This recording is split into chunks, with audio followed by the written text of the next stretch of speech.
Hi, this is Cassandra again. I just thought that I would post another video because I still have a lot to say. My main thing is that I just want to give the newly injured more encouragement. So I thought maybe I would talk a little bit about who I am and what happened to me, and the drastic changes that I've had to make in my life, but also the things that I have managed to keep a part of my life. I'm a single mother. My daughter is 15, and her name's Haley. I have one brother. He's 35, and he's my caregiver. Between my brother and my daughter, I get a lot of TLC and a lot of help, which is good because I do live in a small Arizona rural town where there is not a lot of that out there for us who are severely mobility injured and in need of special help and services.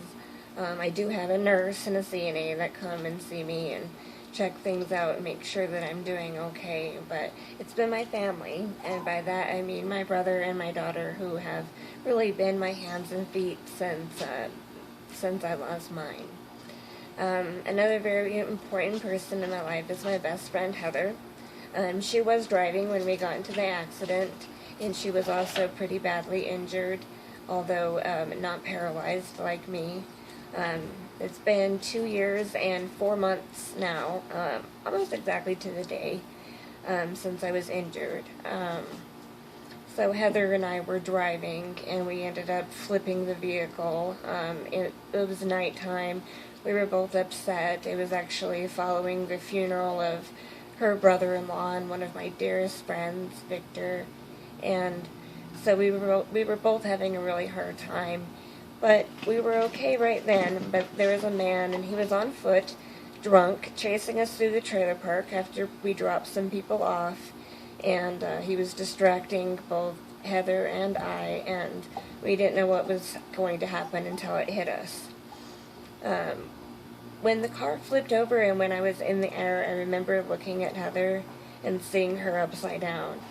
But I also remembered that there was not a lot of fear in me.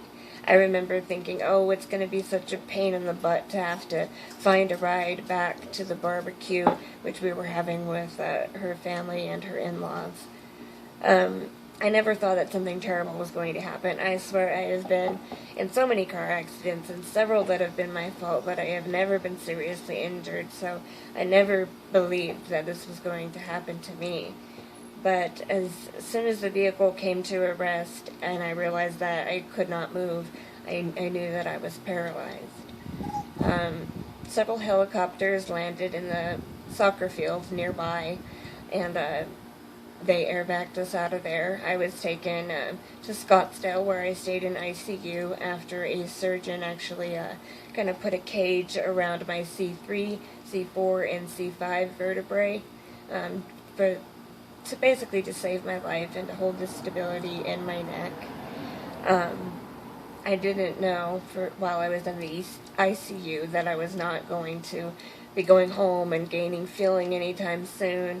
I think a lot of my family and friends tried to encourage me and tell me, oh, don't worry, it's just the swelling has to go down. And I think I knew in my head that nothing was ever going to be the same again.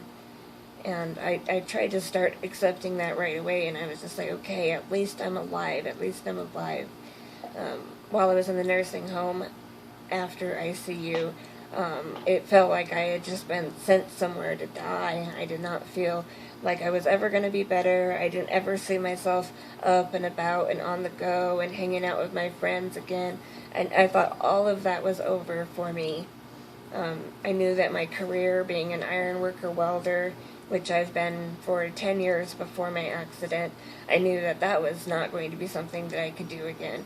But I knew that there were some things that I was still going to be able to do as long as I could stay alive. And that was be a mother to my daughter, be a sister to my brother, be a friend to my friends, and to do whatever I could still do, getting out there, going to the lake and the river and festivals and concerts. I wanted to be able to still do all those things and just live to the fullest, although, I had been so tragically injured. The only thing I can move is my shoulders, nothing else. I can't move my fingers or anything. writing is a huge part of my life. I've written my memoir, and I've written a lot of poetry, some novels, young adult fiction. How I do it now is through dictating to my phone, or else I use a mouthpiece which is attached to a stylus pen, and with that I am able to type. And so I'm able to communicate with my large quadriplegic community online, and do what I'm doing right now, as well as write. So I know that when you first get out of the hospital and you have you're trying to adapt to this incredibly different life with this injury, I think it's very important to, like I've said before, and like I said in my last blog, to surround yourself with both people that understand what you're going through and people who are your forever friends and love you and prove that to you. And I've had other quadriplegic and paralyzed friends tell me, oh, I have a completely different group of friends now. And that might happen. It might be that a lot of your friends from when you were able-bodied, don't find it hard to be in your life again, or, just don't come around, and you're not really sure why. But I promise you that can be maybe not made up for by all the people that you can meet online, but you can meet so many people who are quadriplegic and paralyzed, and who can talk and text and who really know where you're coming from and how hard it truly is, because no one knows that, not even, your closest friends, your closest family. I'll try to wrap it up here, and I'm trying to give the other ladies a chance to post some videos, but I just felt like putting a little bit more encouragement out there today, and I just want everybody to know that you can keep your goals, and you can still accomplish things, and it's not over. Those dark days in the ICU and the nursing home that you might be facing, or you might have just faced, those days will be over. It's incredibly important for you to go to a rehab, even if you don't have much movement at all, such as myself. I didn't regain any movement in rehab, but rehab was where I learned that, I gotta wake up every day. I've gotta let somebody get me dressed. I've gotta get up and get in my chair and go about and do things. And that became incredibly important. And I think if I hadn't done that, I would still be in a nursing home today. So rehab is important.